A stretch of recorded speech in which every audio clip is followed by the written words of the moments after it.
Korea की spelling कैसे लिखा? KORREA।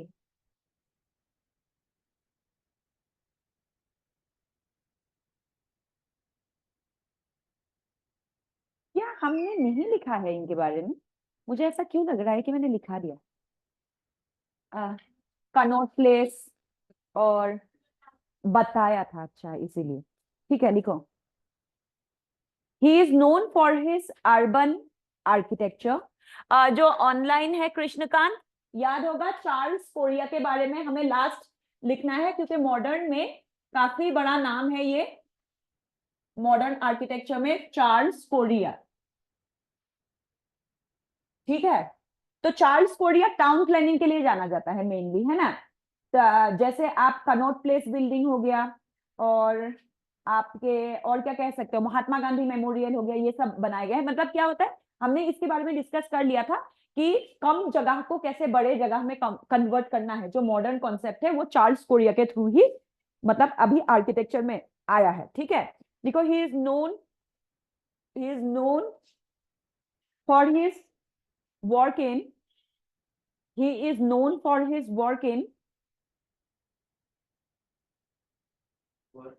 हाँ, work in urban architecture,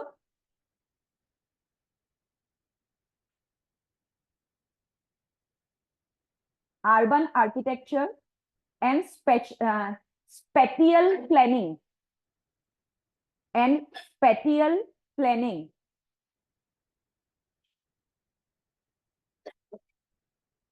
spatial planning, है ना। उसके बाद लिखोगे he adopted modern architectural principle, he adopted modern architectural principles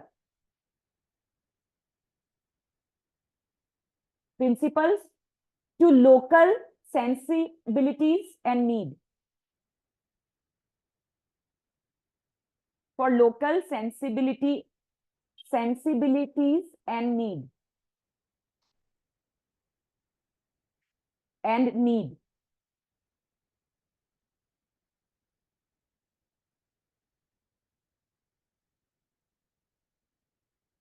उसके बाद लिखोगे he has designed building like Madhya Pradesh assembly building, Madhya Pradesh assembly building, Mahatma Gandhi memorial,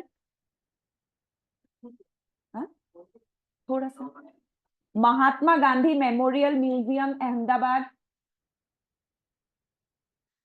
LIC building in Connaught Place memorial in Ahmedabad, LIC building in Connaught Place New Delhi.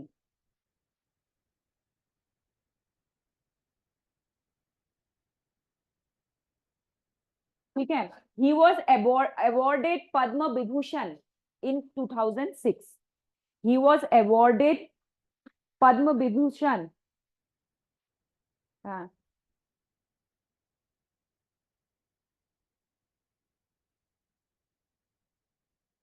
2006।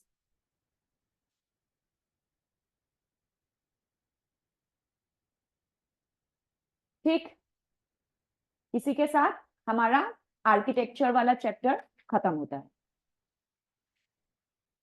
आप नहीं repeat करने के, मैं painting बना रही हूँ। वो टेप लेगा वहां से, बगल में से टेप।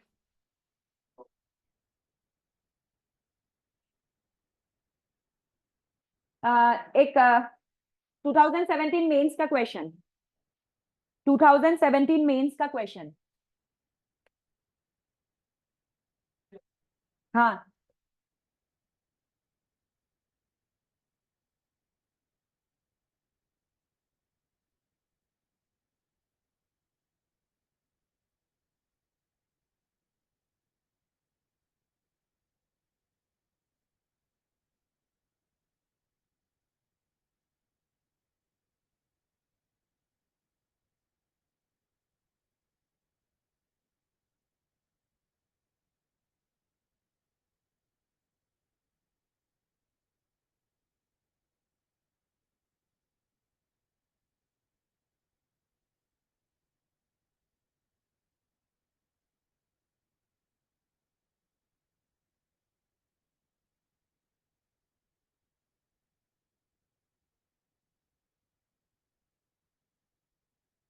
लिखा दिया है क्या ये क्वेश्चन?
क्यों बात कर रहे हो? उतारो इसको, क्वेश्चन को करके लाना है।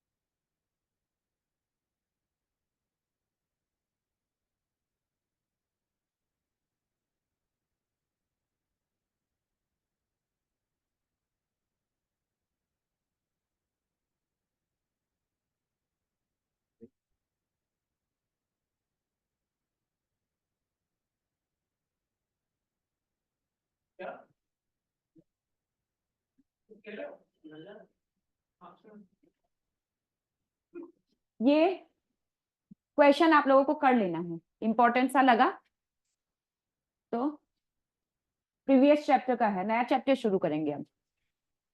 स्क्रीन और क्या कर दो, ऊपर कर दो।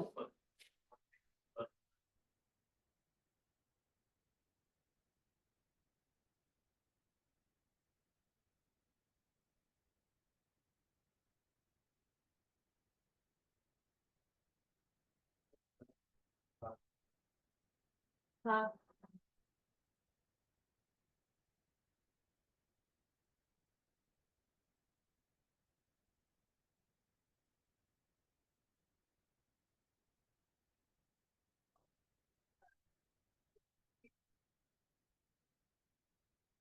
हम्म,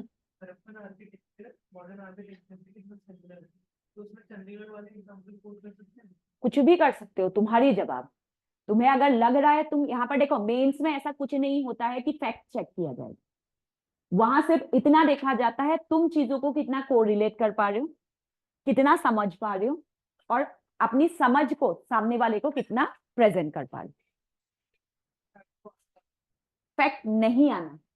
मेंस के आंसर में कभी भी आपको एग्जैक्ट फिगर, इसका इकोनॉमिक्स में हो सकता है जरूरत कभी कभी, वो भी कभी कभी जरूरत पड़ती है अपने, otherwise history art and culture में एग्जैक्ट का कोई मतलब नहीं है। आपको पूछा गया है एक आपका कॉन्सेप्चुअल मतलब जो नॉलेज है कितना है, उसको कितना आप को रिलेट करके एग्जाम्पल के सहित आप सामने रखोगे, उतना ही लोगों को एक्सेप्टेशन होगा, एक्सेप्टेंस उतना ही होगा।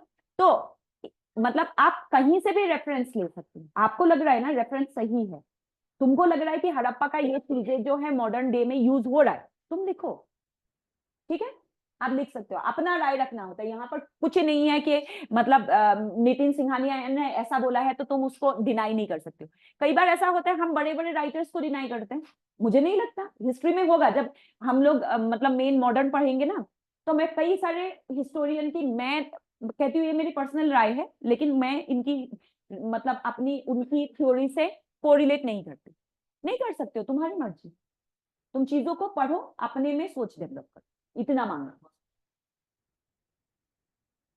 अब आते हैं हम लोग इंडियन पेंटिंग में, ठीक है, देखो इंडियन पेंटिंग की अगर हम लोग बात करते हैं, सेकंड चैप्टर इंडियन पेंटिंग, अगर हम लोग पेंटिंग की बात करते हैं, दुनिया के सबसे पुरानी अगर पेंटिंग कहीं मिला है, ठीक है, दुनिया के पेंटिंग की शुरुआत अगर कहा जाता है तो इसको प्रिमिटिव पेंटिंग कहा जाता है इंडिया का, ठीक है। ये हड़प्पा मतलब आईवीसी से भी पहले की पेंटिंग, ये कौन सा पेंटिंग है, जब लोग इनिशियली आइदर मतलब आप लोगों को पता होगा सिविलाइजेशन शुरू हुआ है इंडिया से, सबसे पुराना सिविलाइजेशन, मतलब लोग पहले जंगलों में रहते थे, जंगली रहते थे, फिर धीरे धीरे लोगों ने डिस्कवर मतलब पेड़ों के ऊपर रहना शुरू किया, लेकिन उन्होंने देखा पेड़ों के ऊपर रहने से भी काफी प्रॉब्लम होती है, जैसे बरसात पड़ती है और कीड़े मकोड़े सांप इनकी प्रॉब्लम होती है, तो लोगों ने खोजते खोजते गुफाएं खोज निकाली, और फिर क्या हुआ, गुफाओं में रहने लगे। सबसे पुरानी गुफाओं में कहाँ रहा गया, आइडर इंडिया में मिला है ऐसी गुफा, या फिर आपको अफ्रीका वाले पार्ट में मिला, ऐसी गुफाओं में लोगों का रहना। अब उनमें भी इन दोनों जगहों में सबसे पहला जो पेंटिंग है, लोगों ने मतलब अपने मन की बात जो ड्रॉ करके बनाना सीखा गुफाओं के अंदर, वो इंडिया वाले पार्ट में सीखा गया। तो दुनिया के पेंटिंग इतिहास में प्रिमिटिव जो पेंटिंग है वो कहाँ मिलता है, इंडिया में। अब कहाँ मिलता है, ये सबसे पुराना पेंटिंग मिलता है भीमबेटका की गुफा, मिर्जापुर की गुफा, ठीक है, और एक क्या था, पंचमढ़ी की गुफा। ये तीन ऐसी गुफाएं हैं जहां कार्बन डेटिंग में दुनिया के सबसे पुराने पेंटिंग मिला। अब ये पेंटिंग कैसा था, कुछ नहीं था, इस पेंटिंग को तो मैंने बना के भी दिखाया था, ऐसा बेहतरीन बना देती हूँ मैं, क्यों, तुम लोग, मेरा कुत्ता तुम्हारा को सुअर लग रहा था, है ना। तो ये क्या था, इन गुफाओं में जब लोग रहने लगे, उन्होंने पत्थर को लिया और पत्थर से मतलब स्क्रैच करते करते कुछ भी बना देते थे। लेकिन बाद में ये देखने को मिला जब उनका पेंटिंग कंप्लीट होता था, आज की तरह एडवांस नहीं है, रंगों का प्रयोग नहीं किया गया, लेकिन पत्थरों को काट के उन्होंने जो बनाया, उसमें ये देखा गया है कि उनकी ना लाइफ को उन्होंने शो करना शुरू किया। इनिशियली लकीरें लकीरें खींच खींच के बनाते, फिर कुछ हजार साल निकले, उन्होंने उसमें क्या करना शुरू किया, जो पेंटिंग होती थी, पेंटिंग बनाने के लिए जो पत्थर यूज करते थे वो किसको यूज करने लगे, लाइमस्टोन। अब लाइमस्टोन में उन्होंने कलर्स को चूज किया, अगर रेड कलर हुआ इसका मतलब हंटिंग का होगा या उनके जीवन के संघर्ष का होगा, क्योंकि लाइमस्टोन कौन कौन से कलर के होते हैं, देखो एक गेरू होता है, गेरुआ रंग, एक सफेद होता है चूना, एक ग्रीनिश, क्योंकि लाइमस्टोन में मतलब चूना पत्थर में बरसातों में जब मॉस जम जाता है और जब सूख जाता है, वो जो मॉस के बॉडी का कलर है वो पत्थर सोख लेता है, तो हल्का ग्रीनिश कलर मिलता है। और एक मिट्टी का कलर जिसको हम लोग नॉर्मली येलो कहते हैं, ठीक है, होता वो मिट्टी का कलर था लाइमस्टोन। ये चार कलर है, उन्होंने इनिशियली ग्रीन और रेड का प्रयोग किया, ग्रीन दिखाने के लिए एक पेंटिंग बनाए, उसके ऊपर ग्रीन ग्रीन कर दिया, इसका मतलब वो खुश है, बहुत खुश है। एक पेंटिंग बनाया, उसको सारे कैरेक्टर को लाल रंग से रंगा उन्होंने, इसका मतलब क्या है, संघर्ष हो रहा है कुछ, क्योंकि ब्लड का रंग क्या होता है, लाल होता है ना, केसरी, ठीक है, आज हम केसरी कलर कहते हैं इसको, ठीक है, तो उन्होंने लाल करना शुरू किया। तो धीरे धीरे जब इनकी स्टेज बाय स्टेज डेवलपमेंट देखने को मिला, तो उन्होंने देखा रंगों का प्रयोग करना उन्होंने शुरू किया। आज एक डांस है इंडिया में, एक क्लासिकल डांस है जिसमें लाल और हरे रंग का प्रयोग किया जाता है उस डांस को समझाने के लिए, उस डांस का नाम क्या है, उस डांस फॉर्म का नाम क्या है? वो जो मुझे नहीं पता, मुझे तो डांस फॉर्म का नाम बताओ। देखो पूरी बॉडी को वो आइडर हरा रंग कर देते हैं, या पूरी बॉडी को वो मुंह नहीं बनाते, वो पूरे बॉडी में आइडर वो ग्रीन रंग से रंग देते हैं अपनी बॉडी को, या फिर वो केसरी रंग से रंगते हैं। फोक नहीं है, क्लासिकल डांस है, इंडिया का मेन फॉर्म का डांस है। उस डांस का नाम बताओ। साउथ तो है ही, साउथ में ही चार चार डांस है। मारूंगी थप्पड़ अभी। पता नहीं, अब मैं मूवी नहीं देखती। मोहिनी अट्टम। मोहिनी अट्टम एक ऐसा डांस है जिसमें, ठीक है, अपने शरीर को अगर हरा रंग कर दिया, इट डिनोट्स द देवता या अच्छा हीरो। ठीक है, नहीं नहीं, हरा रंग वाला विलेन और रेड रंग वाला देवता। रेड के अलावा वो और भी कलर कर सकते हैं, जैसे इनिशियली वो रेड रंग से करते थे, फिर येलोइश भी करने लगे हैं, अभी कलर का प्रयोग करते हैं, लेकिन हरा रंग से हमेशा क्या होता है, विलेन। ठीक है, यहाँ क्या होता है, रामायण महाभारत और पुराणों की कहानियों को दिखाते हैं। तो आपको कैसे पता चलेगा, इट्स अ ग्रुप डांस। ठीक है, तो उसमें क्या होता है कि ग्रुप डांस है, रामायण महाभारत पुराण बोला, संगम लिटरेचर नहीं बोला मैंने। ठीक है, तो इसमें ग्रुप डांस है, हम नहीं पता कर पाएंगे ना कि इसमें कौन सा असुर है, कौन सा भगवान है, तो वो कलर डिफरेंस से इसको डिनोट करते हैं। और ये सेम कलर है जो हमें भीमबेटका की गुफाओं में मिला। ठीक है, अब मुझे नहीं पता, वो पूछना पड़ेगा विभीषण को, कौन सा रंग से रंगोगे तुम। ठीक है, इसके बाद अगर हम पर्टिकुलर अच्छा पेंटिंग की बात करते हैं, जिसमें पेंटिंग को एक बेस मिला है, वो मिला है गुप्ता पीरियड में। आईबीसी में भी पेंटिंग मिला है, लेकिन painting in the form of poetry. ठीक है, जो हमारे मिट्टी का कलश बनाते थे उसमें नकाशी करते थे, हमने देखा भी है, छेद छेद करते थे या नकाशी करते थे। तो आईवीसी में, मतलब आपके इंडस वैली सिविलाइजेशन में, बहुत डेवलप पेंटिंग देखने को नहीं मिली। उसके बाद भी बहुत डेवलप पेंटिंग नहीं थी, लेकिन कहाँ मिला, जहां कामसूत्र लिखा गया। कामसूत्र लिखने के बाद, मतलब वत्सायन ने कामसूत्र लिखा, और उसके बाद जितनी मंदिरें बनी, जितने आर्किटेक्चरल बिल्डिंग बना, उनमें गुप्त राजाओं ने पेंटिंग पे बहुत बेहतरीन काम किया। तो अगर हम कहेंगे मॉडर्न डे की शुरुआत अगर इंडिया में, क्योंकि इससे पहले की जितने पेंटिंग होंगे वो सब प्रिमिटिव पेंटिंग होंगे। गौतम बुद्ध को अलंकार किसने पहना है, गुप्त राजाओं ने पहना है। उससे पहले तो गौतम बुद्ध अलंकार नहीं पहनते थे ना, उनका कान बहुत बड़े बड़े बनाते थे, हमने ऑलरेडी डिस्कस कर रखा है। उनका हेलो बना देते थे, या उनको समझाने के लिए क्या करते थे, पैर बना दिया, लोटस बना दिया, ऐसे बनाए। लेकिन आज के टाइम का जो सुंदर सुंदर वाले गौतम बुद्ध, या जो हमारी माताओं के, भगवानों के, विष्णु के, गणेश की मतलब चित्र है, ठीक है, ये किस समय काल में बनाया गया? चंद्रगुप्त प्रथम ने इनिशिएटिव लिया था कि भगवानों को ड्रॉ करो, कैसा दिखेंगे अच्छा, क्योंकि परमात्मा दिखते नहीं है। तो उन्होंने बोला लोगों के लिए इट इज वेरी डिफिकल्ट, हम जिस चीज की कल्पना नहीं कर सकते उस चीज को हम अपनी जीवन शैली में अपना ले, वो बहुत टफ होता है। उसके लिए भी तो हाई कॉन्सेंट्रेशन की जरूरत होती है, और मेरी जनता तो बहुत भोली है। तो उन्होंने बोला नहीं, जितने भी स्कॉलर्स थे उनको क्या बोला गया कि आप ना पढ़ो, जरा पुराने पढ़ो या फिर वेद पढ़ो, जो भी पढ़ो, और आप अपनी इमेजिनेशन लगाओ, लगा के सबसे पहला क्या बनाया गया था, विष्णु, है ना, विष्णु को बनाओ जरा कैसे दिखते हैं। तो विष्णु की फोटो बनी गई। फिर उसी समय काल में क्या हुआ, हमारे देवताओं के मूर्तियां बनी गई। ठीक है, कह रहे हैं फोटो में तो बड़े सुंदर लग रहे, बनाओ बनाओ प्रतिमा बनाओ और मजा आएगा। ठीक है, अब विष्णु बना दिया तो बोला इनकी बीवी को भी तो बनाओ, अकेले विष्णु दुखी हो रहे, तो लक्ष्मी बनी। ठीक है, अब जब सब बन रहे, शिव जी पीछे थोड़ी ना रहते, शिव जी को भी बनाओ। ऐसे धीरे धीरे धीरे धीरे जो है painting, it's a religious painting. हम क्या कहेंगे, उस समय के पेंटिंग में, मतलब हमारे धर्म से जुड़े हुए ही पेंटिंग थे, लेकिन सभी देवी देवताओं की फोटो बनाना, उनकी मूर्तियां बनाना, मूर्ति कला तो हम पढ़ चुके हैं, है ना, मूर्ति कैसे बना हम पढ़ चुके हैं, तो हम पेंटिंग देखते हैं, तो पेंटिंग बनना शुरू हुआ। लेकिन ये राजा कितने ज्यादा मतलब फिलोसॉफी वाले थे, राजा ने बोला लेकिन पेंटिंग में कमियां छोड़ना, एकदम परफेक्ट मत बना देना, क्योंकि जनता भोली है, लेकिन भोली जनता में भी कुछ ऐसे लोग मिलेंगे जो मतलब नॉलेज की खोज करेंगे। ठीक है, अगर हमने पेंटिंग परफेक्ट बना दिया तो उसमें अगर कमी नहीं हुआ तो खोजबीन खत्म हो जाएगी। हम किसी चीज की खोज तभी करते हैं, परफेक्ट चीज में डेवलपमेंट की उम्मीद नहीं है। इम्परफेक्ट होगा तभी डेवलपमेंट होगा। तो उन्होंने बोला देवताओं को ना कहीं आपको कमी रखनी है, जिससे जनता को ये समझ में आ जाए ये हमारे इमेजिनेशन है। हनुमान को हमने बानर पुत्र बोला, इसलिए मुंह को बानर जैसा बना दिया, पूंछ बना दिया। हो सकता है हनुमान के पूंछ ना हो, है ना, किसने देखा, गॉड नोस, लेकिन ये तो हमारी इमेजिनेशन है ना। तो इसमें सब में कमी रखनी है, क्योंकि क्यों, जो पढ़ा लिखा बंदा पकड़ाएगा और जब वो इस इमेज को देखेगा उसको समझ में आ जाएगा ये परमात्मा नहीं है, ये परमात्मा नहीं है, ये विष्णु जो हम कह रहे हैं ना ये विष्णु है, ये विष्णु नहीं है, ये हमारी इमेजिनेशन है। ढूंढो विष्णु कहाँ, मतलब ब्रह्मा विष्णु महेश मिलके जब परमात्मा बनेंगे उस एक्चुअल एनर्जी की जो स्रोत है वो हमको नहीं पता कहाँ।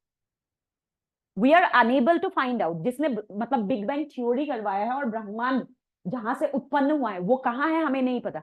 तो सभी भगवानों के जो भी पेंटिंग बनाया गया है या जो भी मूर्तियां बनाएंगे उसमें कमी रखा जाए, तो उसी हिसाब से काम हुआ। ठीक है, हर भगवान को ध्यान से देखो, कमी आपको सामने दिख जाएगी। ये कमी क्या दर्शाती है, ये कमी दिखाती है कि हमारी अभी खोज खत्म नहीं हुई। ठीक है, अभी जो साइंस है, साइंस ने इतना डेवलपमेंट नहीं किया है कि आप बता पाओ कि पूरा ब्रह्मांड कौन चला रहा। ठीक है, दुनिया में सबसे पहला साइंस भी यहीं से विकसित हुआ है, यहीं के स्कॉलर्स ने साइंस के बारे में डेवलपमेंट किया था, यहीं की किताबों में लिखा था। तो एक स्ट्रिक्ट मैसेज दे दिया गया इससे, ये जो फोटो है बनाई गई इससे एक स्ट्रिक्ट मैसेज दे दिया गया, this is not the ultimate figure. ठीक है, you have to find the main source of energy. इसीलिए हमारे भगवानों में कमी है। जैसे कोई भी भगवान उठा लो, सब में कमी है। राम भगवान नहीं है, राम पुरुष है, इंसान है। इंसान जब अच्छा कर्म करता है तो उसको भगवान की दर्जा दिया जाता है। ठीक है, इसीलिए राम में कमी नहीं हो सकती। राम तो था, राम तुम जैसा ही कोई बंदा था जिसने बहुत अच्छा कर्म किया, इसलिए हमने उनको मर्यादा श्री पुरुषोत्तम राम का, इसलिए उनमें तो कमी नहीं होगा ना, उनमें नहीं होगा, बाकी सब में है।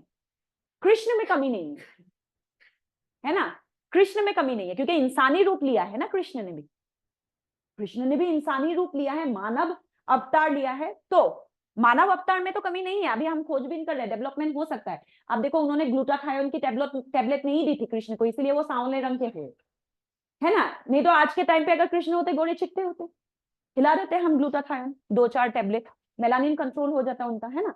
लेकिन उस समय पे नहीं था ये चीजें, इसीलिए कृष्ण को थोड़ा सा सांवला रंग का थे, मतलब डिस्क्रिप्शन में बताया गया है कृष्ण सांवले रंग के थे, तो बनाते बनाते नीला भी हो गए कृष्ण, मतलब ज्यादा ही सांवले कर दिए। सांवला रंग को पहले नीले रंग से डिनोट किया जाता था, अभी तो जब आर्टिफिशियल कलर्स आए तब ये सांवला और ये फेयर, फेयर में भी पिंकिश फेयर, पैलिश फेयर, ये जो अलग अलग फेयर का वो है, आज आर्टिफिशियल रंगों की वजह से हम अलग अलग कर पाते हैं।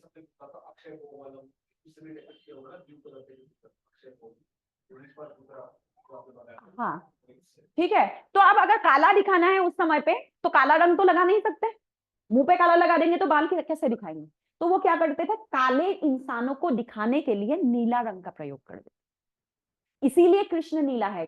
कृष्ण में कोई जहर नहीं है शिव जी की तरह। ठीक है, कृष्ण के नीले रंग का प्रयोग गुप्त साम्राज्य के ड्यूरेशन में काले को डेपिक्ट करने के लिए नीला रंग का प्रयोग होता है, क्योंकि काले से कर देंगे तो बाल कैसे बनाएंगे, फिर बाकी फेस के स्ट्रक्चर कैसे बनाएंगे, इसीलिए नीला रंग करते थे। अदरवाइज सभी भगवानों में कमी है।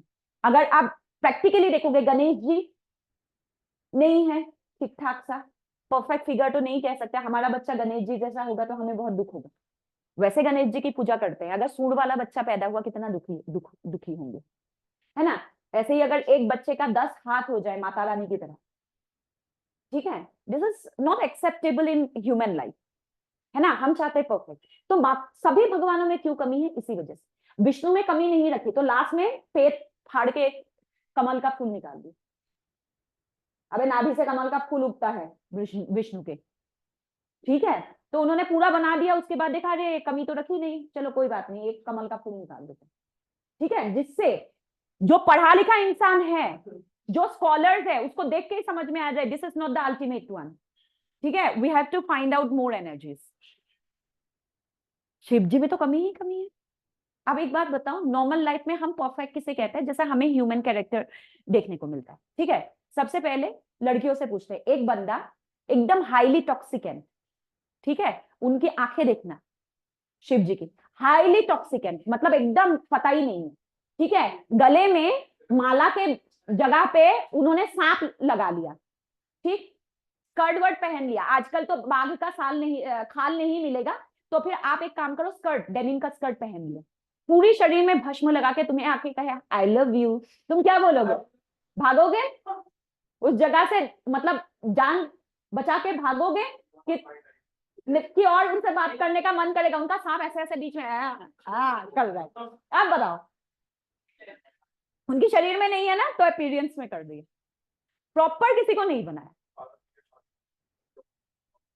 हाँ, तो प्रॉपर प्रॉपर आपका किसी की भी फिगर को ना प्रॉपर बनाया ही नहीं, क्योंकि स्ट्रॉन्ग मैसेज है इसके पीछे। इसके पीछे यही मैसेज है कि जिस परमात्मा की बात इन किताबों में कही गई है, ये वो परमात्मा नहीं है, हम अपनी इमेजिनेशन को ड्रॉ कर रहे हैं, ठीक है। तो उस समय के सोचो, पेंटर्स, मूर्तिकार, कितने फिलोसॉफिकल लोग थे, उन्होंने धोखा नहीं दिया।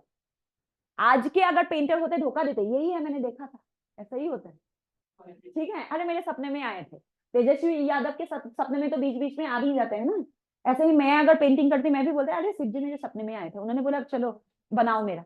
लेकिन उस समय के लोग झूठे नहीं, तो उन्होंने साफ मैसेज दिया है, ये हमारी इमेजिनेशन है, किताब पढ़ के, किताबों में उनके बारे में जैसा जैसा पढ़ा है हमने इमेजिन करके बनाया है, लेकिन एग्जैक्ट फिगर ये नहीं है, ठीक, समझ में आ गया। जैसे एरिथमेटिक में लिखते हो ना, लेट अस कंसीडर, वही है हमारे सामने भगवान, लेट अस कंसीडर, ठीक है, ये भगवान। बाकी इसीलिए हिंदुइज्म में कई सारे सेक्ट है। अद्वैती क्या कहते हैं? अद्वैती अगुण होते हैं। अगुण मतलब एक होता है सगुण, एक होता है निर्गुण, और एक होता है अगुण। अगुण मतलब क्या होता है? हाँ, अगुण मतलब होता है वो फिगर या वो चीज जिसमें अच्छाई और बुराई दोनों सम्मिलित।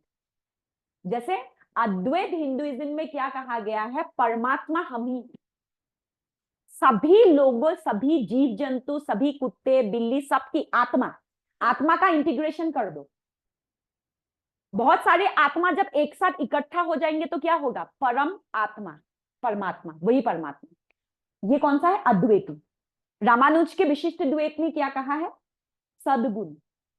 सद्गुण मतलब हम वो लोग नहीं हैं, हमारी अंदर इतनी थिंकिंग कैपेसिटी नहीं है कि आदि शंकराचार्य के कहे हुए कॉन्सेप्ट को हम फॉलो कर पाए। वी आर नॉट एबल, कि ईश्वर नहीं है, ईश्वर हम में है, हमारी एनर्जी को इंटीग्रेट करो, लोग नहीं समझ पाएंगे ये बात है। तो उन्होंने बोला चलो लोगों के लिए और आसान किया जाए, भगवान है। अब लोगों ने बोला भगवान है तो दिखाओ, लो देखो फोटो बन रखी है भगवान की, यही है सद्गुण। और नॉर्मली हम सब जो है ना, हमारी दिमाग इतना फ्रीजिंग मोड पे है, हम ना निर्गुण को भी नहीं इमेजिन कर पाते। निर्गुण बोलते ना, फिर भी आज निर्गुण है ही नहीं कोई, क्योंकि आप अगर बोलोगे ना कृष्ण, तुरंत आ जाती है इमेज, कंप्यूटर में इमेज फिट हो गया है कृष्ण का, कृष्ण बोलेंगे तुरंत, शिव जी बोलेंगे तुरंत। तो निर्गुण कहाँ रहा? निर्गुण ये कहते हैं हमें भगवान की तस्वीरों की जरूरत नहीं है,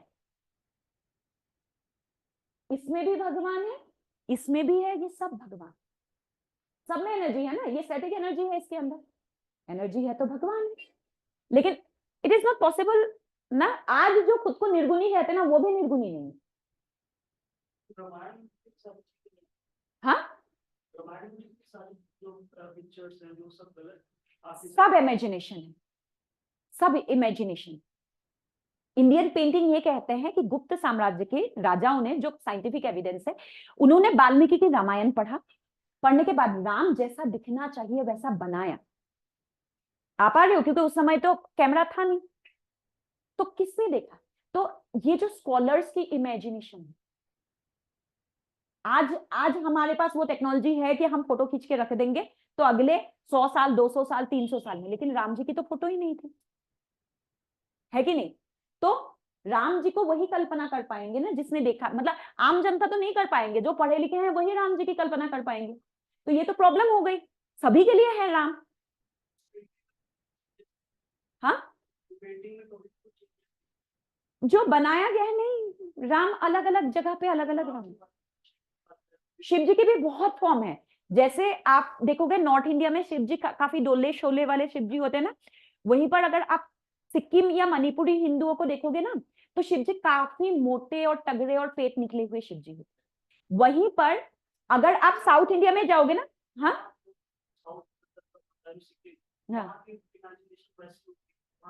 हाँ एग्जैक्टली ऐसा ही बना है। अब साउथ इंडिया में दाढ़ी वाले शिव जी, हमारी शिव जी में दाढ़ी नहीं है ना, ठीक है। साउथ इंडिया में जिस पेंटर ने बनाया होगा, अब उन्हीं को देखम देखिए और प्रिंट होते होते आ रहे हैं, लेकिन साउथ इंडिया में जिसने भी बनाया, ठीक है, उन्होंने दाढ़ी के साथ बनाया शिव जी को, दाढ़ी वाले शिव जी को।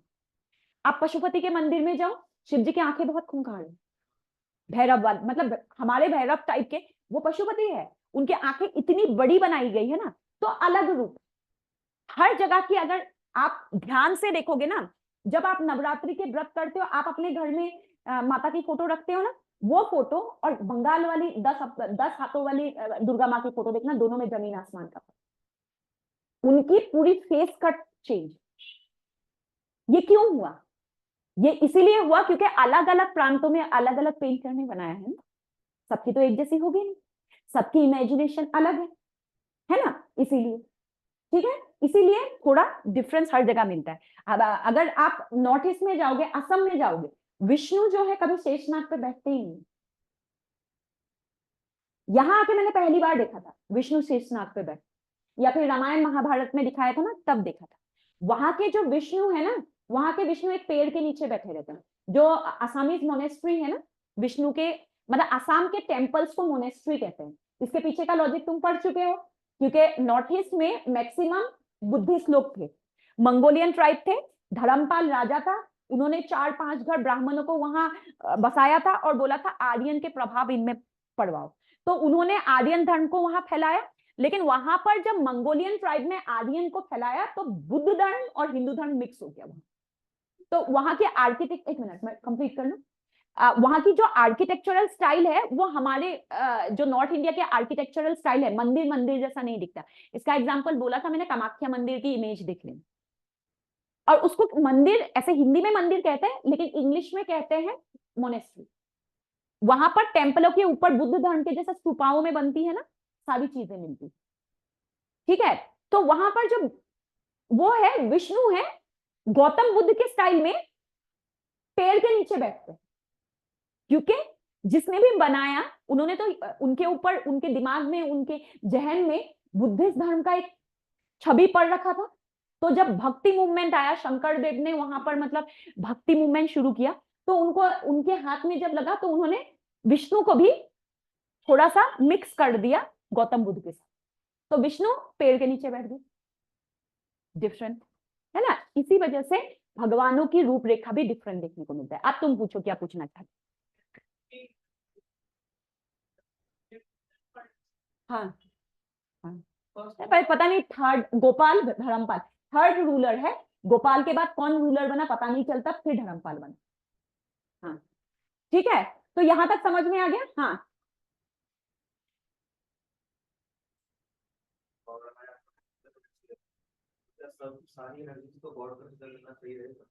देखो, ये बहुत एक टफ कॉन्सेप्ट होता है, इसको कहते हैं अद्वैत। इसको अगर तुम कंसीडर करोगे लाइफ में तो तुमको खुदा बनना पड़ेगा। हाँ देखो, जो यूनिवर्स है नेगेटिव पॉजिटिव दोनों है, ठीक है। एज ए गॉड आपको क्या करना पड़ेगा, नेगेटिव को मतलब कंट्रोल करना पड़ेगा, पॉजिटिव को ट्रांसमिट करना पड़ेगा। उसके लिए ये फिर बहुत हाई एनर्जी का खेल हो जाता है ना, हम तो पता ही नहीं चलता दिन में कितनी चीजें हम नेगेटिव एनर्जी ट्रांसमिट कर देते हैं।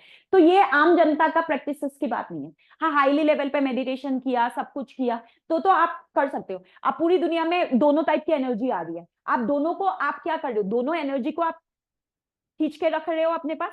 लेकिन आप जब खुदा हो तो आप क्या करोगे, सिर्फ पॉजिटिव एनर्जी को खींचोगे, नेगेटिव एनर्जी नहीं खींचोगे। तो this is not possible for common इंसान। उसके लिए आपको बहुत पढ़ना पड़ेगा, मेडिटेशन करने, मतलब 2 लेवल की ज्ञानी होना पड़ेगा, तभी अद्वैत को अपने जीवन में उतारा जा सकता। अभी आपको जितने भी शंकराचार्य दिखते हैं उनमें से कोई अद्वैती नहीं है। क्यों नहीं है? अद्वैत क्यों खत्म हो रहा है? क्योंकि इतना हाई लेवल का जो आपका वो है, वो नहीं। दलाई लामा है अद्वैती, इस समय पे दलाई लामा अद्वैती है, क्योंकि इतने अब अगर हमारे मतलब this is not the topic of debate, but मुझे पर्सनली लगता है, मैं इसलिए कह, हमारे जो जोशी मठ वाले आदि शंकराचार्य है, उनको और दलाई लामा को रखो और दोनों के फोटो ध्यान से देख के देखना, आपको दिख जाएगा पॉजिटिव एनर्जी कहां से ज्यादा ट्रांसमिट हुई, खुद इससे फील हो जाता है। मतलब वो बहुत हाईली प्रैक्टिस एक चीज है, तो हम आम जनता के लिए नहीं कर सकते। इसीलिए रामानुज ने विशिष्ट द्वैत लाए कि हम इंसान है, आत्मा और परमात्मा अलग है। ठीक है, परमात्मा को पूजा कर लो, हम आत्मा है, एकदम हम तुच्छ आत्मा, तो तुच्छ आत्मा नेगेटिव पॉजिटिव दोनों करेंगे, गलती हो गई तो हम आगे जाके माफी मांगे, क्योंकि ये फिर प्रैक्टिकली पॉसिबल। वो हर चीज में एनर्जी ढूंढते हैं या फिर वो गॉड को डिपिक्शन में नहीं लाते हैं? गॉड निराकार है, it's a form of energy जहां से यूनिवर्स का क्रिएट हुआ है। ठीक है, और यूनिवर्स के क्रिएट के पॉइंट को ढूंढो, वहां पर मिल जाएगा। वो पॉइंट उतना ही मतलब इफेक्टिवली काम करेगा जितना इस दुनिया में जितने भी आत्मा है सबको मिला दोगे, सेम बराबर है एनर्जी। अब उसके लिए क्वांटम फिजिक्स पढ़ लियो यार, मैंने भी इतना ही पढ़ा है मैंने भी भाई इतना ही पढ़ा है, तो इसके आगे तो नहीं बता पाऊंगी मैं भी। वो तो फिर क्वांटम फिजिक्स का पार्ट हो गया, नासा जाना पड़ेगा उसको ढूंढने के लिए, नहीं कर पाऊंगी भाई। ठीक है, तो थोड़ा सा लिख लेते हैं पहले हिस्ट्री ऑफ इंडियन पेंटिंग, उसके बाद ढूंढते फिर रहे नासा वाले, नासा इसरो सब ढूंढते फिर रहे, आए दिन रिसर्च हो रहा है वो एनर्जी का केंद्र कहाँ है। ठीक है, लेकिन वो ढूंढ नहीं पा रहे, है ना। लिखेंगे history of Indian painting, history of Indian painting, origin लिख लो, कुछ भी लिख लो, तुम्हारे मन की बात है, मुझे क्या है।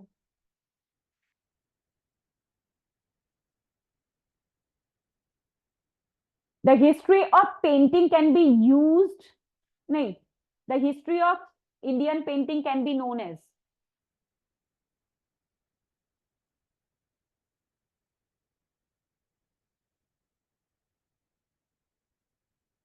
can be known as primitive painting,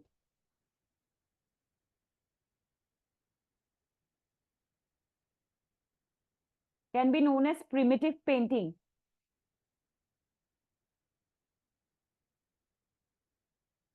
It can be classified into two categories.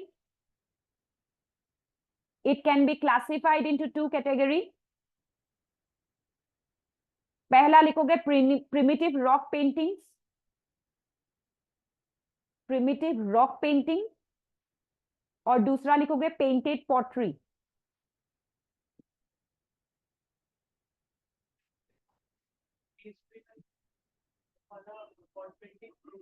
अच्छा क्यों आएगा, मैंने ऐसा कुछ बोला? एक बात बताओ, पोट्री सबसे पहले किसने बनाई थी? आईबीसी में। आईबीसी के लोगों का लिखा हुआ हमें समझ में आया नहीं आया? क्यों प्रोटो में आएगी, फिर आ गया प्री में। जिसके लिखा हुआ, जिस इतिहास के बारे में हम पढ़ नहीं पाए हैं, जो इतिहास हम सिर्फ इमेजिन करके उनके जो सामान मिला है उनसे हम उनको एक एजम्पशन के थ्रू पढ़ा है, उसको बोलते हैं प्री हिस्ट्री। और जिस इतिहास के बारे में लिखित एविडेंस है वो है प्रोटो हिस्ट्री। ठीक है, proto history start from Rigveda, है ना, क्योंकि ऋग्वेद पढ़ा गया और दुनिया का सबसे पुराना किताब है। तो प्रोटो हिस्ट्री कहां से शुरू होती है? ऋग्वेद से। उससे पहले का जो पीरियड होता है जहां पर उन्होंने लिखा, आईबीसी के लोगों ने लिखा, हमको तो नहीं समझ में आ रहा है, जिस दिन समझ में आएगा उस दिन प्रोटो हिस्ट्री में लेंगे, लेकिन अभी तो नहीं समझ में आ रहा है। तो अभी जो उनके सामान मिले उससे हम इमेजिनेशन लगा लें कि वो लोग ऐसा होंगे। आ गया समझ में? तो प्री हिस्ट्री।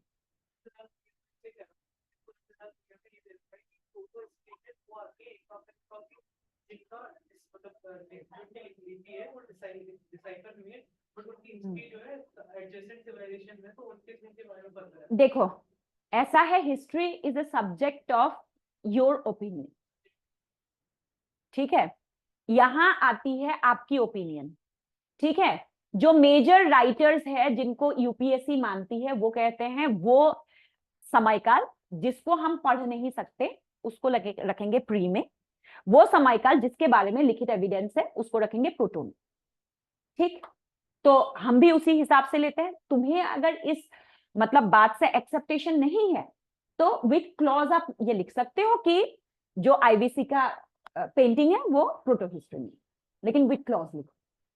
हाँ, मतलब क्यों है, रेफरेंस नहीं लिखना है, ये पागल हो गया, किसी और के नाम क्यों लिखोगे अपने आंसर में, लेकिन आपको वो प्रूफ करना पड़ेगा क्यों आपने क्यों रखा। तो ये पंगा ही क्यों लेना। एक बात बताओ, 250 शब्द में आंसर लिखना है, उसमें भी पंगे लेने तुमको। अरे जो बोल रहे तुम्हें पेपर निकालना है ना, जो बोल रहे हैं यूपीएससी के राइटर्स वही लिखो ना, प्री हिस्ट्री में है तो है, क्या फर्क पड़ रहा है ना। पंगे मत लो, पंगे लोगे तो उलझते जाओगे, है ना। या फिर पंगे लेने का मन है तो उसकी स्रोत को खोजो फिर लो पंगे, ऐसे नहीं। ठीक है, ऐसे तो तुम, इससे तो अपनी क्लास की किताब नहीं पढ़ी जाती कि वो कहेगा मैं पंगे बिल्कुल नहीं लूंगा, जो बोल रहे वही कर दूंगा है ना, क्लास की किताबें हमसे पढ़ी नहीं जाती। अच्छा लिखो, अच्छा सबसे पुराने, the primitive rock painting, second point the primitive rock painting, second point the primitive rock painting, first point खत्म नहीं हुआ, मैंने बोल तो दिया था primitive rock painting and painted pottery, painted pottery दो हो गया। अब आता है primitive rock paintings, rock paintings at Bhimbetka, primitive rock paintings at Bhimbetka, एक गुफा है भीमबेटका, कई बार हमें कुछ गुफाओं के नाम तो आप तो रट गए होंगे ना। भीमबेटका हो गया, दूसरा लिखो मिर्जापुर एंड पंचमढ़ी,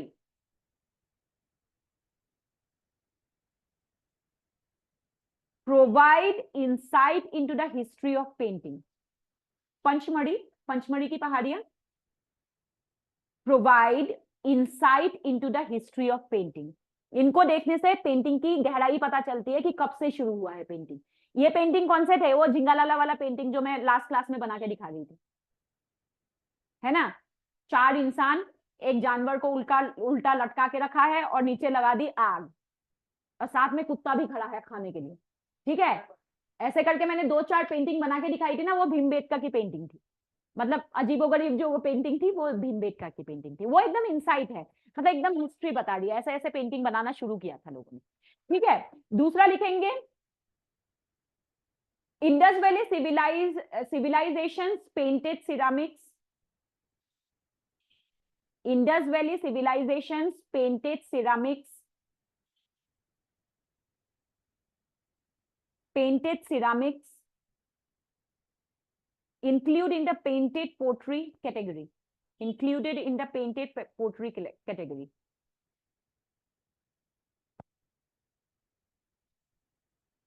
पोट्री नहीं, painted pottery categories, painted pottery में वही जो उनकी वो मिले थे ना इंडस वैली सिविलाइजेशन में, तुम लोगों ने देखा भी है, कुछ कलश मिला था, कलश के ऊपर कुछ कुछ कुछ कुछ नकाशी कर दी वो, हाँ, तो पेंटेड पोटरी हुआ ना, वो कैटेगरी में आ गया। उसके बाद लिखेंगे real Indian painting, real Indian painting begun from the Gupta period of 3rd century AD, begun begun from the Gupta period in 3rd century AD.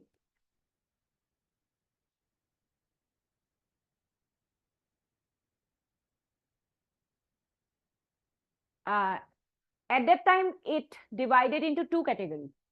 उस समय पे मतलब पेंटिंग को फिर से दो कैटेगरी में बांटा गया गुप्ता पीरियड में। एक लिखोगे निर्गुण, दूसरा लिखोगे सगुण, निर्गुण पेंटिंग, सगुण पेंटिंग।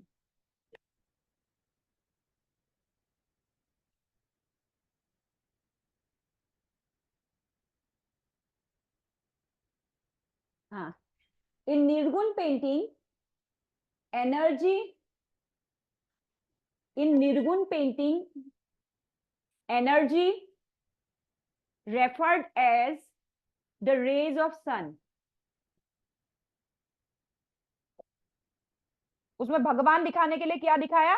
रेज ऑफ सन, निर्गुण पेंटिंग। ठीक है, मैंने क्या बोला? In Nirgun painting energy referred as rays of sun, बस। अब लिखो इन सदगुण पेंटिंग, इन सदगुण पेंटिंग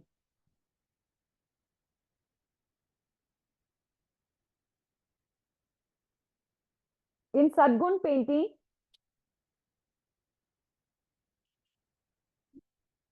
सदगुण पेंटिंग परमात्मा परमात्मा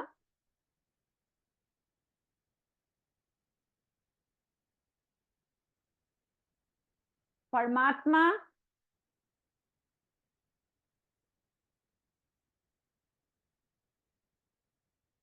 परमात्मा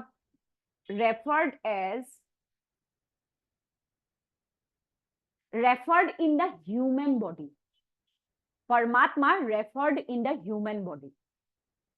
अब सदगुण पेंटिंग में परमात्मा को इंसानी शरीर दिया गया। इन सदगुण पेंटिंग परमात्मा रेफर्ड इन ह्यूमन बॉडी। ठीक है, अब देखो विष्णु। अब अगर मैं विष्णु कहूं, तुम्हारे दिमाग में विष्णु आएगा कि हाथी आएगा? विष्णु ही आएगा। तो इंसानी बॉडी दिया गया है, ह्यूमन बॉडी दिया गया है। गणेश, बॉडी तो इंसान की ही है ना। हनुमान। तो सदगुण पेंटिंग में जो भी भगवान दिखाया गया है वो किसके फॉर्म में दिखाया गया है? ह्यूमन बॉडी में। ठीक है, आप लिखेंगे नेक्स्ट पॉइंट में, वत्सायन इन हिज बुक कामा सूत्र, वत्सायन VATSYAYANA, वत्सायन इन हिज बुक कामा सूत्र mentioned 6 types of sadgun painting. 6 type of sadgun painting. Vatsayan mentioned in his book Kama Sutra 6 type of sadgun painting. वत्सायन ने अपनी किताब काम सूत्र में 6 टाइप की इंडियन पेंटिंग के बारे में बात की गई। सबसे पहला टाइप लिखो रूप भेद, RUPA, रूप भेद, BHEDA, RUPA BHEDA, रूप भेद। अब तुम पढ़ोगे रूपा भेदा, है ना? रूपा भेदा नहीं है, वो रूप भेद है। रूप भेद मतलब क्या होता है? उसमें वैरायटी ऑफ फॉर्म है, भगवान वैरायटीज में होंगे। ठीक है, वैरायटी मतलब बहुत सारे वैरायटी में भगवान होते हैं। जो हमको आजकल दिखाई देता है वो क्या है? मेनली रूप भेद है। ठीक है, उसमें विष्णु है, गणेश है, हनुमान है, अलग अलग भगवान है, वैरायटी के फॉर्म में भगवान पाया जाता है। तो वो उस टाइप के जो पेंटिंग होते हैं उसको क्या कहा जाता था? रूप भेद। दूसरा टाइप लिखो सदृशायन। सदृशायन,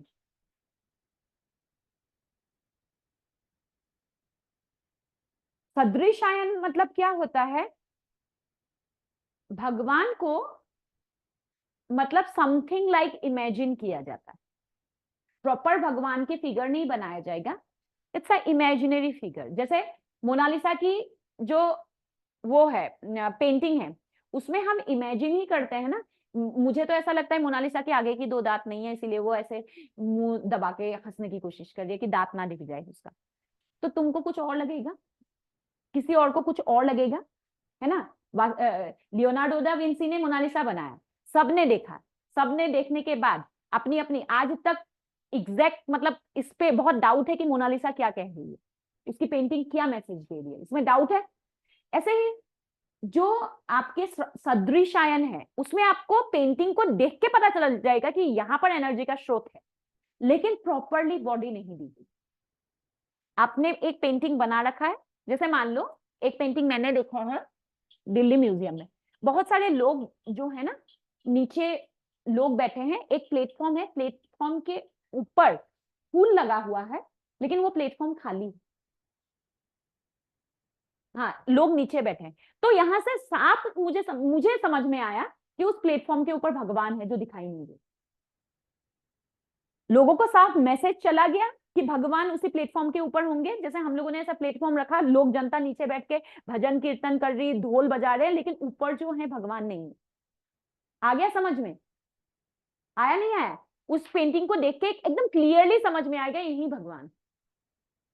ठीक है, तो जो अदर सब्जेक्ट है उसको ऐसे बनाया जाता था, एग्जिस्टेंस ऑफ गॉड क्लियरली मतलब दिखाई देता था, लेकिन वो बनाया नहीं जाता था। तो सदृशायन आ गया समझ में? सदृशायन टाइप आ गया समझ में क्लियरली सबको? तुमको आया? तुमको आया? तुमको आया?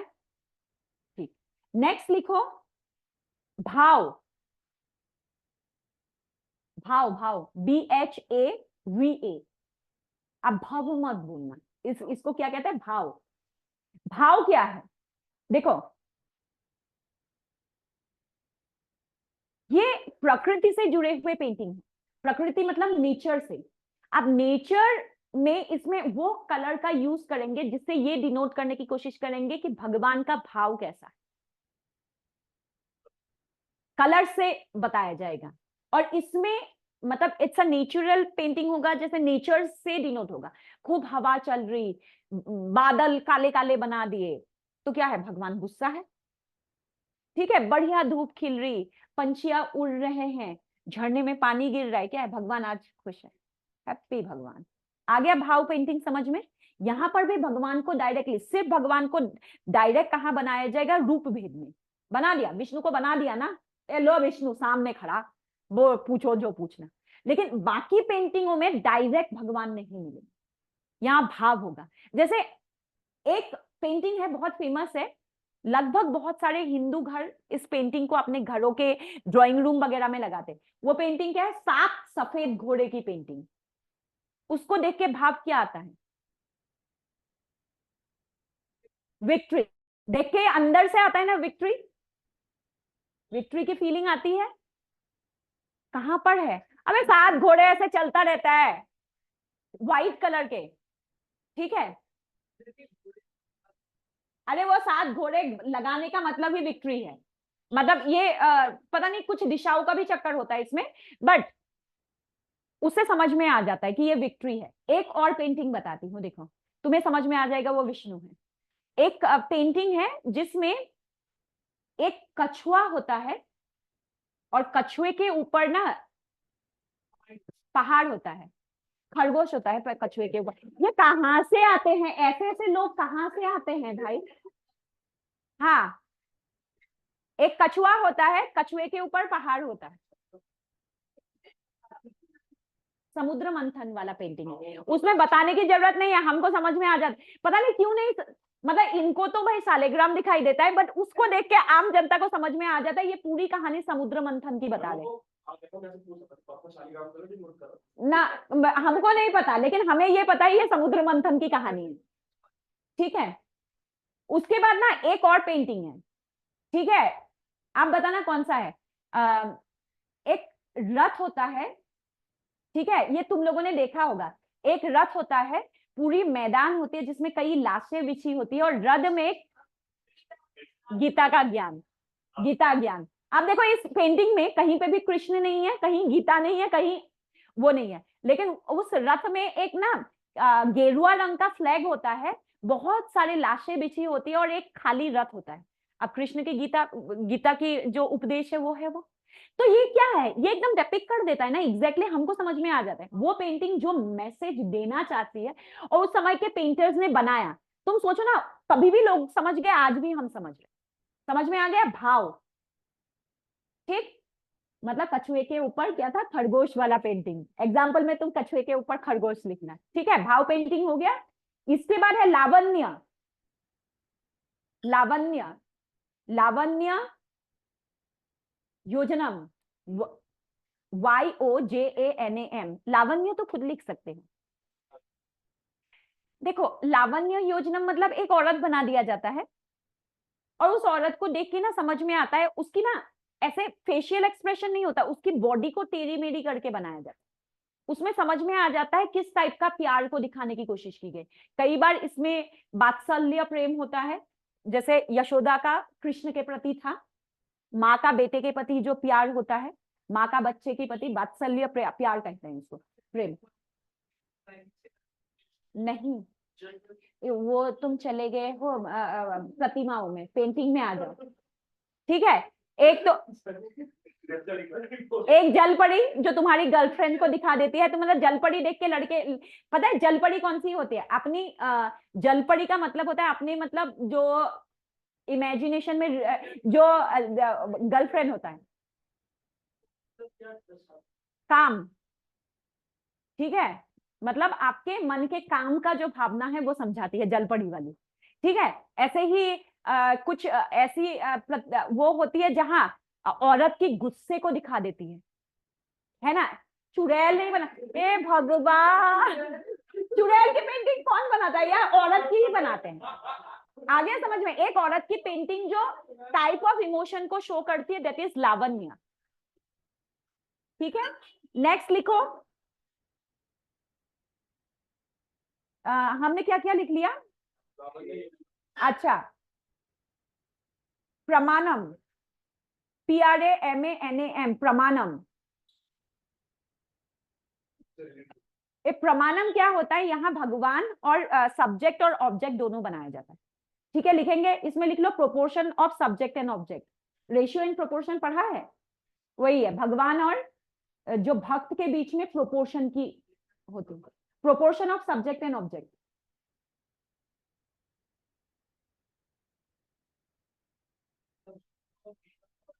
हाँ, अब आते हैं वर्णिका भंगम। वर्णिका भंगम,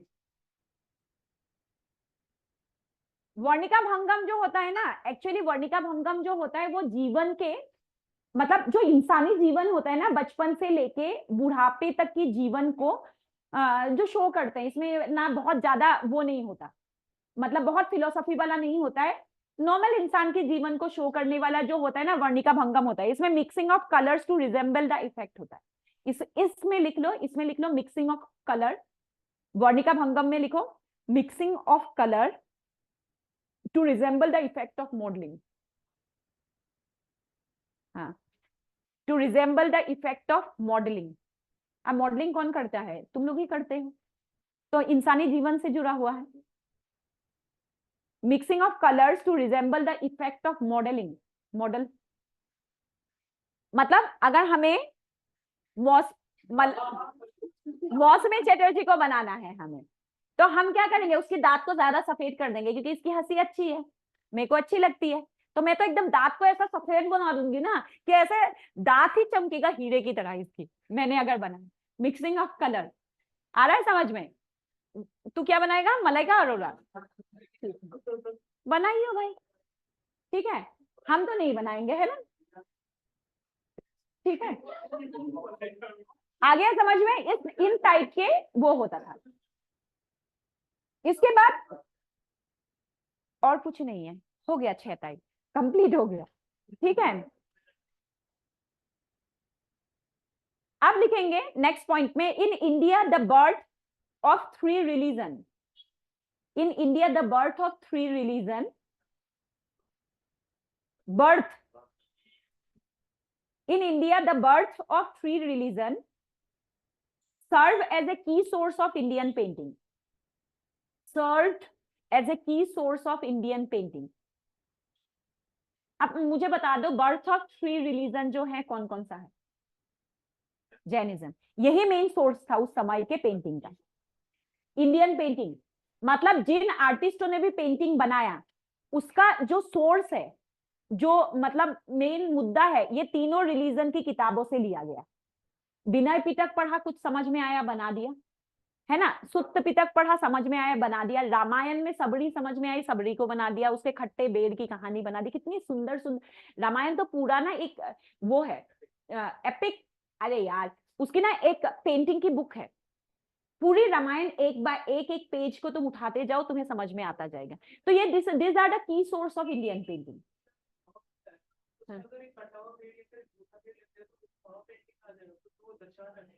देखो अगर हमको जनता को समझ में आनी चाहिए, तुमने कटा हुआ पेड़ लगा दिया, आधा खाया हुआ, अगर जनता को समझ में आ गया बेर से सबड़ी है, तो वो भाप पेंटिंग में आएगा। ठीक है, अब तो आज की डेट में तो कोई भाप पेंटिंग होता नहीं है, क्योंकि पेंटर क्या सोच के बनाता है वो आम जनता नहीं समझ पाती। आज की पेंटिंग तो छोड़ ही दो, ठीक है ना। एक लड़का बनाया, लड़के का ऐसा दिल हाथ में बना दिया, आंखें इतनी बड़ी बना दी, आप समझो क्या समझना है ना। क्या क्या, मैंने नहीं देखा वेलकम। हाँ बस ऐसा पेंटिंग अब कहाँ से भाव हो जाएगा।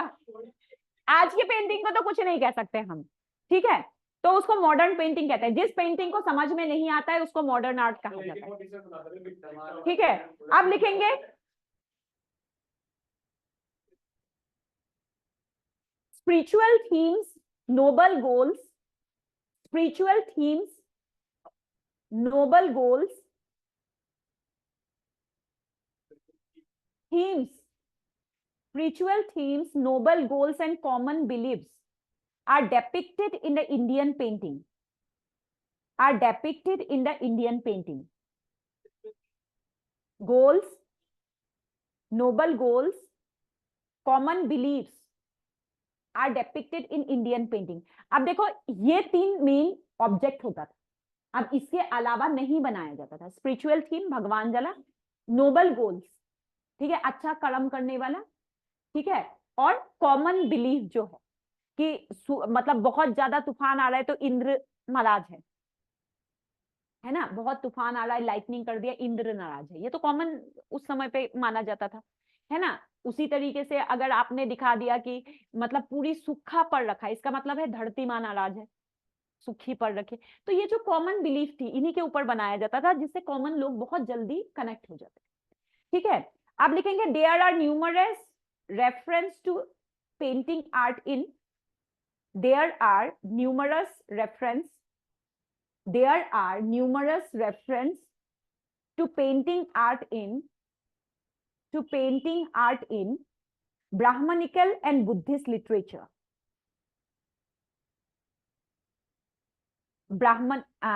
Art in Brahmanical and Buddhist literature. Example लिखो।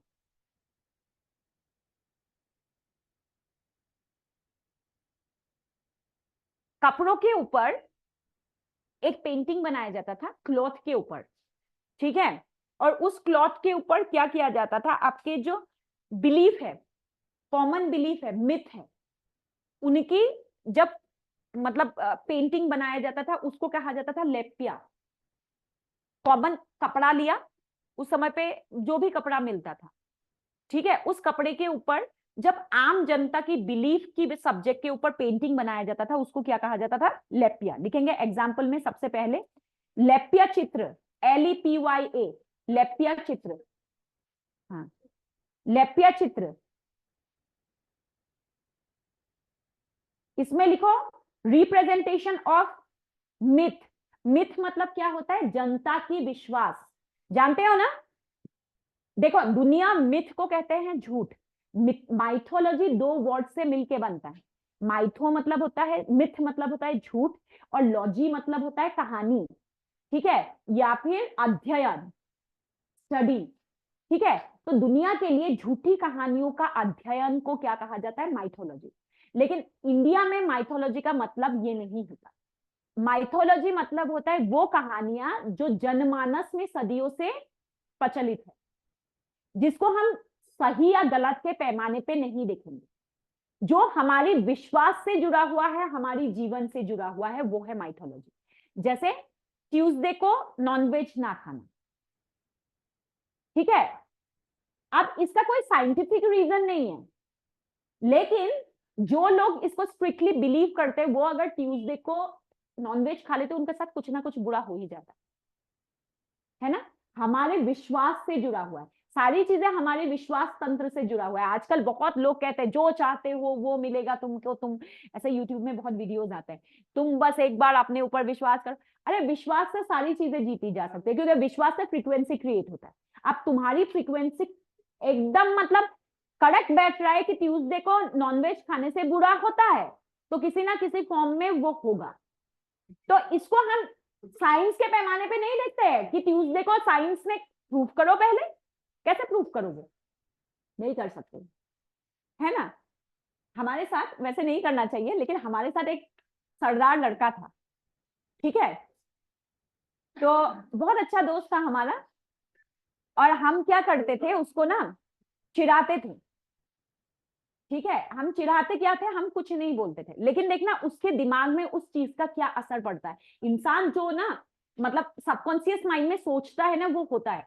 हम क्या होता था, हम लैब में काम कर रहे हैं, या फिर मतलब हम जैसे वो थे बीटेक में भी, वो हमारे साथ ही था, तो हम लोग कुछ भी कर रहे हैं, हम ना सब अगर इकट्ठा किसी भी समय, हम अगर इकट्ठा से घड़ी को देखे ना, वो कहता था 12 नहीं बजा। उसको ना मतलब कहाँ से आता था वो पता नहीं, हम ऐसे करते थे, ऐसे करके कई बार ऐसा होता है, आंखों आंखों में इशारा हुआ, हमने सबने घड़ी देख लिया, वो कहता था 12 नहीं बजा, उसके मुंह से निकल जाती। तो इसका कोई साइंस तो नहीं है, हम उसको चिढ़ाते थे, वो बुरा भी नहीं मानता था, ठीक है। इसके पीछे तो साइंस मतलब वैसे सिख धर्म में इसका बहुत मायने रखता है। महाराजा रंजीत सिंह ने हर लड़ाई 12 बजे शुरू की है, और कभी लड़ाई नहीं हारी है वो, ठीक है, वो कभी नहीं हारा अपनी लड़ाई, इसीलिए कहते हैं। अब हम मजाक में ले लेते हैं उसको। अरे यार, उस समय पे जंतर मंतर सब बने हुए थे, लोगों को ना उसकी छाया देख के पता चल जाता था, सूरज की डायरेक्शन देख के कि 12 बज गए, ठीक है। हमसे काफी ज्ञानी लोग होते थे, ठीक है। तो वो देखो, उसका कोई साइंस नहीं है ना, फिर भी वो कह देता था। तो वही चीज है, कई सारे ऐसी कहानियां होती है, ऐसी विश्वास होती है, और ये जो इन विश्वासों के ऊपर जुड़ी हुई कहानियां जब एक कपड़े में बनाया गया, उसको क्या कहा गया? लेप्या चित्र। ठीक, आ गया समझ में सबको? नेक्स्ट लिखो, लेप्या चित्र में लिखोगे representation of myth on textile. On textile, textile मतलब कपड़ा। उसके बाद लिखो लेख्या चित्र। लेख्या, एक होता है लेप्या और दूसरा है लेख्या, LEKHYA, लेख्या चित्र। ये क्या है लिखोगे? Line drawings and sketch.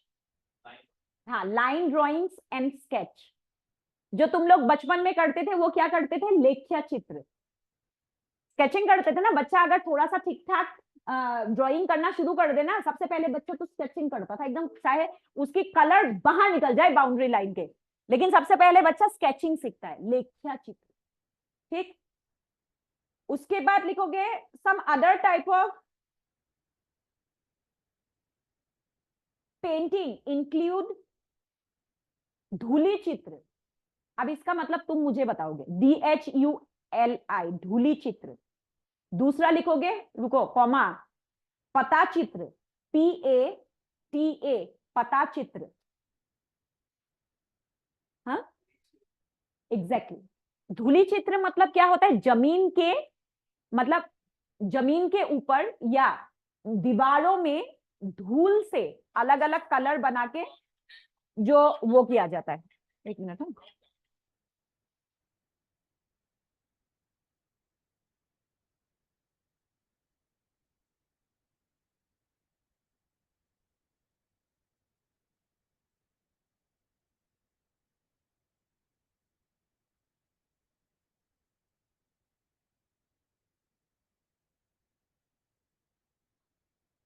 धूली चित्र, पत्ता चित्र पता है? पत्तों को यूज करके जो चित्र बनाया जाता था, मतलब लीव्स का यूज करके जो चित्र बनाया जाता था, ठीक है, ये हो गया। उसके अलावा लिखोगे चौका चित्र। हाँ, सी, हाँ, CHAUKA, चौका, एग्जैक्टली exactly. चौखट पे जो चित्र बनाया जाता था, चौका चित्र, ठीक है, इस टाइप से होता था। अब लिखेंगे हम लोग प्री हिस्टोरिक पेंटिंग को, division of pre historic painting, क्योंकि प्रोटो हिस्ट्री पेंटिंग में हमें डिवीजन की जरूरत नहीं है, क्योंकि वो तो क्या बनाते थे, हम बना के ही समझ जाते थे। अब प्री हिस्ट्री को मतलब धीरे धीरे डेवलप हुआ, पहले इंसानों ने नॉर्मल बनाया, फिर भगवान बनाया, फिर कहानियां बनाई, फिर और एक्स्ट्रा बनाया, फिर पोर्ट्रे आया, है ना, जहांगीर 3D पेंटिंग लेके आया, और आजकल तो 3D का भी 5D पेंटिंग आ गया है। तो ये जो मतलब पेंटिंग है, ठीक है। अब हम लिखेंगे division of division of pre painting, pre P है। देखो मेजर फेजेस में अपर पैलियोलिथिक,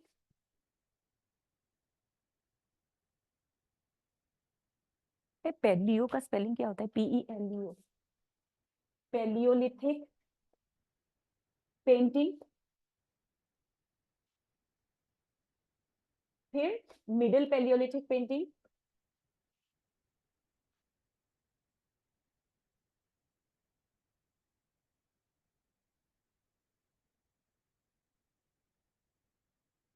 और क्या लिखेंगे? कैलकोलिथिक को कैसे लिखते हैं? CHA, Chalcolithic painting.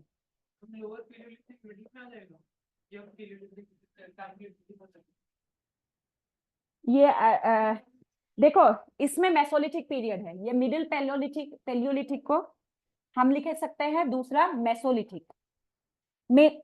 यार गंदा गंदा हो गया, रुको इसको ऐसे हटा लेते हैं। मिडिल पैलियोलिथिक से मेसोलिथिक पीरियड, इसको मेसोलिथिक भी कह सकते हैं। मतलब कहीं पे मिडिल पैलियोलिथिक दिया है, कहीं पे मेसोलिथिक दिया, ठीक है। अब आते हैं सबसे पहले पैलियोलिथिक पीरियड कौन से समयकाल को कहा जाता है? सब तो स्टोन एज है, ये तीनों के तीनों तो स्टोन एज है। अब बताओ पैलियोलिथिक पीरियड क्या होता है? फिर पैलियोलिथिक को हम एक काम करेंगे, रुको रुको रुको रुको, अभी अभी मत करो, इसको फिर बांटेंगे, ऐसे मजा नहीं आ रहा, हमको मजा नहीं आ रहा था, हमने काट दिया इसको। लो इसको 3 भाग में बांट देंगे, अपर, मिडिल, लोअर। अब मजा आ रहा है, बताओ आप बताओ पैलियोलिथिक पीरियड क्या होता है? वो समयकाल जहां इंसान ने पत्थर का यूज करना सीखा, है ना, पत्थर का ही यूज करना सीखा, और कुछ नहीं था, फायर भी नहीं था, कच्चा मांस खाते थे, ठीक है, कच्चा घास खाते थे, हमारी अपेंडिक्स प्रॉपर काम कर रही थी, ठीक है, और हम कौन से जानवर में आते थे? हार्बीवोरस, ठीक है, कच्चा मांस नहीं खाते थे, सॉरी कच्चा घास खाते थे, हम हार्बीवोरस थे जब पैलियोलिथिक पीरियड, हमारा अपेंडिक्स प्रॉपरली काम कर रहा था, ठीक। उसके बाद जब फायर का मतलब आग डिस्कवर किया, तो हम क्या हुए? हम सिर्फ हार्बीवोरस से थोड़ा सा मतलब हम टुवर्ड्स मतलब कदम रखा है हमने ओमनीवोरस पे, वो पीरियड जब आग में पकाना शुरू किया, ठीक है, तो आपका उसको क्या बोलेंगे? मेसोलिथिक पीरियड, अपने आप को देखोगे तो। और कैल्कोलिथिक पीरियड क्या होता है? जब लोगों ने धातु डिस्कवर कर दिया, मेटल डिस्कवर करके अपने जीवन में काम करने लगे, ठीक। मतलब अगर तुम देखोगे पैलियोलिथिक पीरियड में इंसान कहाँ रहता था? जंगल में। मेसोलिथिक पीरियड में इंसान कहाँ रहेगा? गुफाओं में। और जो आपके चाल्कोलिथिक पीरियड है, ऐसा एक्चुअली इसको कैल्कोलिथिक नहीं बोलते हैं, इसको चाल्कोलिथिक पीरियड बोलते हैं, क्योंकि CHA है ना, तो क की स्पेलिंग नहीं होती है, ठीक है। तो फिर आपके चाल्कोलिथिक पीरियड में क्या हो गया? इंसान ने डेवलपमेंट, साइंस का डेवलपमेंट करना शुरू किया, तो वो गुफा से निकल गए और क्या बना लिया? अपना घर बना लिया, धातु का आविष्कार कर दिया, ब्रॉन्ज, सबसे पहला ब्रॉन्ज, ठीक है, ब्रॉन्ज का आविष्कार कर दिया तो घर बनाना शुरू कर दिया, तो वो हो गया चाल्कोलिथिक पीरियड। अब आते हैं पैलियोलिथिक पीरियड में, लिखो सबसे पहले अपर पैलियोलिथिक पीरियड। इंसान क्या यूज करता था? सिर्फ पत्थर, ठीक है। ये समयकाल है 40,000 BCE से 10,000 BCE के बीच में, 40,000 BCE से 10,000 BCE के बीच में। और कॉमनली पेंटिंग करने के लिए वो क्या यूज करते थे? पेंटिंग मटेरियल लिखो, गेरू, गेरू जानते हो? अरे उसमें जो गमले होते हैं घर में, किसी ने कभी मेहनत किया है तुम लोगों में से? गमले में पेंटिंग मारी है? हाँ गेरू, गेरू क्या होता है? लाइमस्टोन, ठीक है, गेरुआ रंग का जो लाइमस्टोन, ऑरेंज रंग का जो लाइमस्टोन होता है उसमें पानी मिला के रखा जाता है, उसके बाद अगर उसको पेंट कर दो और वो ओस में रहे तो एकदम गाढ़ा रंग बन जाता है ना। तो यूज ऑफ गेरू, और गेरू को अगर तुम इंग्लिश में लिखना चाहो, गेरू लिखोगे तभी भी गलत नहीं है, इंग्लिश में लिखना चाहो तो लिखो ऑचरी, OCHRE, ऑचरी, OCHRE। अरे गेरू लिख ले यार। 40,000 से 10,000। अब कलर लिखो, गेरू का कौन कौन सा कलर, गेरू कैसे बनाते हैं पूछे तो पता है ना, लाइमस्टोन को पानी से मिक्स कर दिया, बन गया गेरू, कर दो पेंटिंग। ठीक है, कलर कौन कौन सा होता था लिखो, रेड, रेड मतलब वही गेरुआ रंग, येलो, येलो मतलब वही मिट्टी वाला कलर, सफेद, हाँ अरे सफेद मत लिखना, व्हाइट लिखना, ठीक है, ग्रीन, बस। अच्छा, इनके पेंटिंग में लिखो, फिगर लिखो, फिगर, फिगर, इस समय काल की जो पेंटिंग थी इसमें क्या क्या फिगर पाया गया, क्योंकि बहुत बेसिक पेंटिंग थी। जानवर को बनाने के लिए एक ही स्ट्रक्चर बनाते थे, अगर उसको लॉयन दिखाना है तो उसके गर्दन में बहुत सारे बाल दिखा देंगे, अगर उसको टाइगर दिखाना है उसको ऐसे ऐसे बॉडी में ऐसे ऐसे लाइन खींच देंगे, बहुत बेसिक पेंटिंग होता था। ठीक है, तो इसमें फिगर्स में लिखोगे बिसन, बिसन मतलब भैंसा, ठीक है, बिसन, बिशन के अलावा एलिफेंट, एलिफेंट के अलावा राइनो,